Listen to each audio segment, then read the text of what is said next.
Hey everybody, it's Chris Grimm, and it's Deep Work Fast, and I'm on the road, so I hope you really like these earphones. Today, I want to break down the 7 areas where, whether you know it or not, we all have blocks and limitations that keep our relationships at work and at home from being as productive, connected, reliable. And in a work context, I always say we want fertile relationships. We want relationships that'll help us do things, right? Grow your business, help your teamwork get done, all of those things. We need our relationships to do that.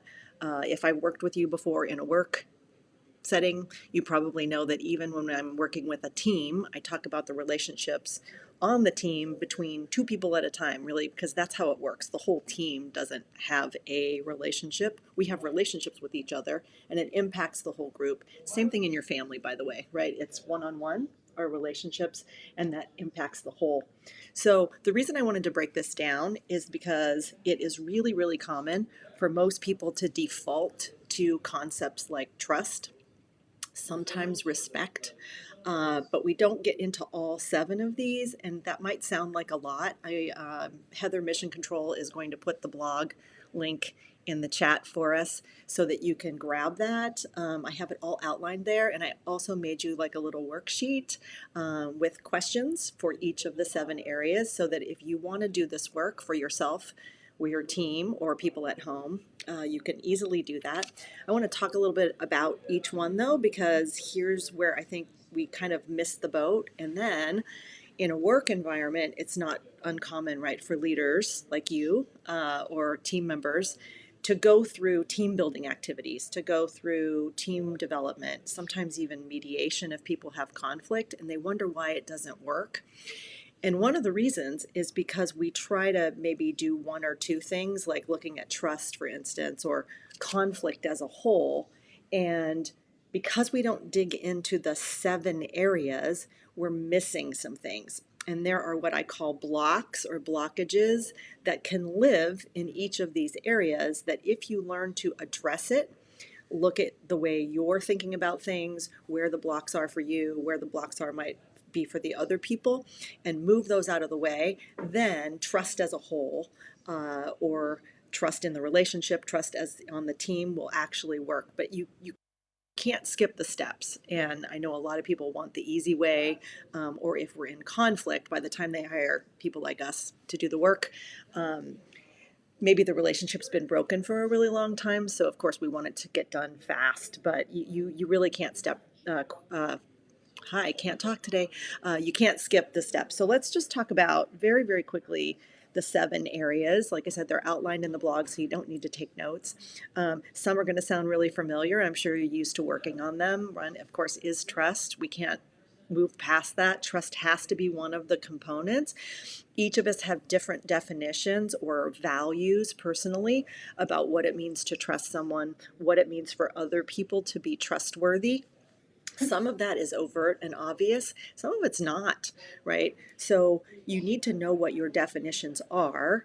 You need to know what other people's definitions are. And then I think the step we often miss that is a real limiter in our relationships is that we don't create agreements with each other so that the other people explicitly know what our needs are, our definitions are. And so of course we're doing things all day every day that sometimes are actually damaging the trust in the relationship. We don't know because we're just defaulting to what we think is good.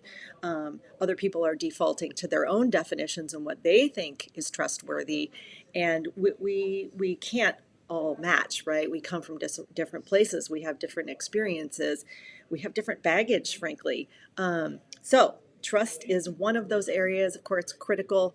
I know that if this is a work environment, you probably have done a lot of work around trust. And then oftentimes, like I said before, you're wondering why it didn't work.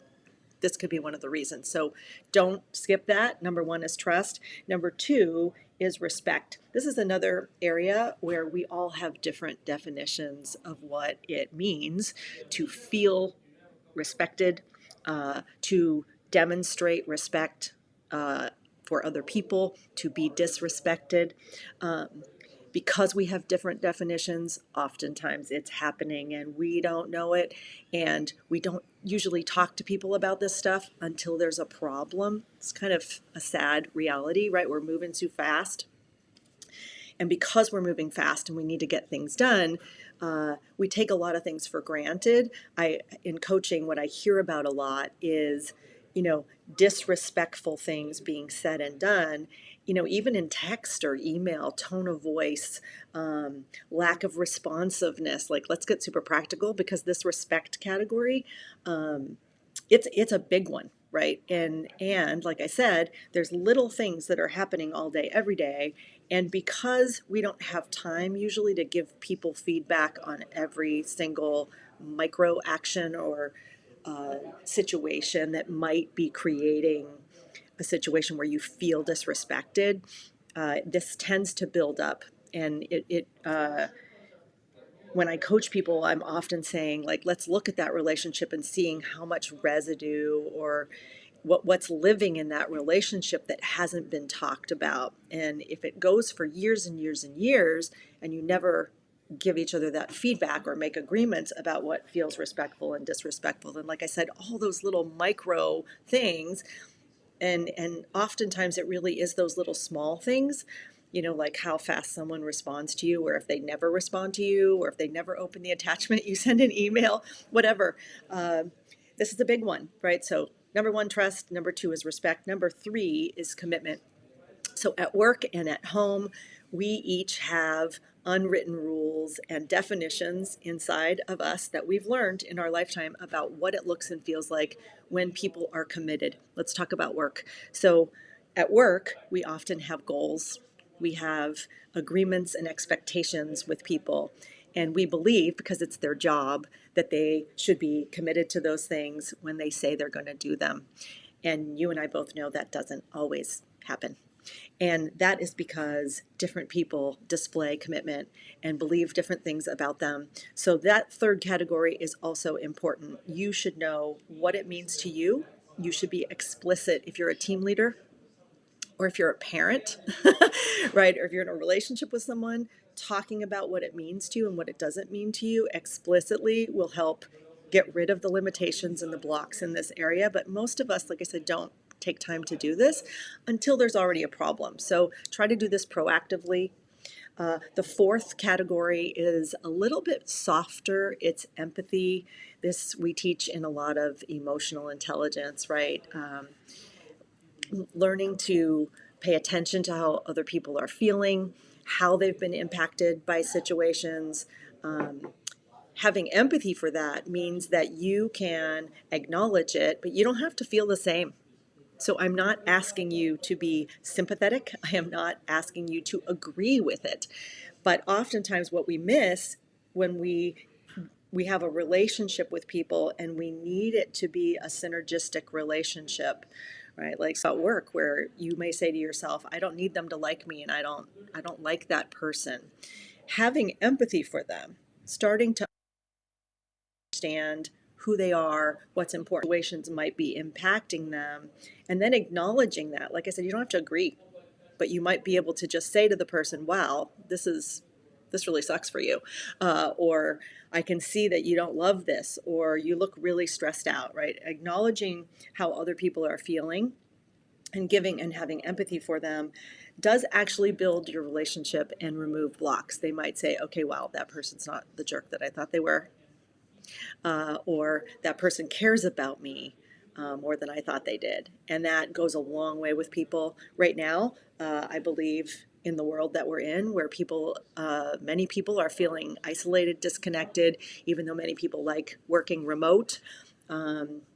Those same people might say that they miss face-to-face and miss the relationship building that we did socially more often. So part of this empathy piece, right, is taking the time to connect with people and not just rushing through to the business items, or in your family, all the to-dos, the errands, the action items, etc., that get in the way from us acknowledging how people are feeling. So the first four: trust, respect, commitment, empathy. Number five is communication. This is a big, broad category. I say it goes deep and wide. Here, it is important in our relationships to talk about explicitly what we expect in communication. Earlier, I was talking about how a lot of people feel disrespected when people don't communicate in the same pace. That means responsiveness is like the number one thing people complain about to me all the time, right? I text them, they don't respond to me. I call them, they don't call me back. I send email, they don't open the attachments before the meeting, so I don't know if they're prepared. All of those little things, right, are ways of communicating. And because many of us are remote all the time and we don't catch each other in the hallway the way we did when we were co-located, we rely on technology and we rely on all of these things like Slack, email, text, Dropbox, right? All the ways that we are sharing information. And that has become a more important way of communicating, right? So a lot of our relationships are highly dependent on the habits people have in communicating. And so it's not just verbally communicating, it's not just listening. And it used to be that we would say communication, and most people just meant talking to each other and listening to each other. It goes far beyond that now because so much information flow is outside of our verbal and live communications. So make sure you're paying attention to that. Again, in your personal and in your work relationships. Last week, I had talked about how we are really used to, in our personal and in our work relationships, more cryptic, fast communication, text, direct messaging, all of those apps that we use to communicate with each other. And because of that, there's a lot lost in translation. And so when I get someone, and usually people don't hire me to coach them until there are problems, that's just the nature of the beast. I hear a lot about, continuous issues around communication. So it is important that you get specific. Check that blog out, by the way, because in this section I gave you a lot of information to think about in the way you prefer to communicate, what you're expecting from other people, and making sure that you are being explicit about that so they know. And if they don't agree, then the two of you need to compromise on what's going to work for both of you. Okay, let's talk about the next section here. So we have trust, respect, commitment, empathy, communication. The next one is intimacy. And yes, I mean that at work and in your personal relationships. We need the people at work. The people on your team, your direct reports, your boss, etc. We are highly reliant upon those people. They're helping us get our work done, but not just that. You all need each other because the problems today are bigger than any one person in most situations, right? So we are more dependent on each other than we've ever been. And intimacy, and I'm not talking about being intimate like in a sexual way.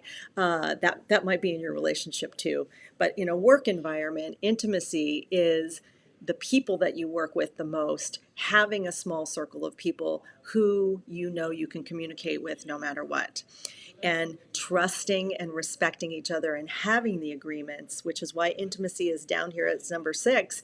It's not less important. It just needs the other things to be addressed before we can have a predictable level of intimacy with people.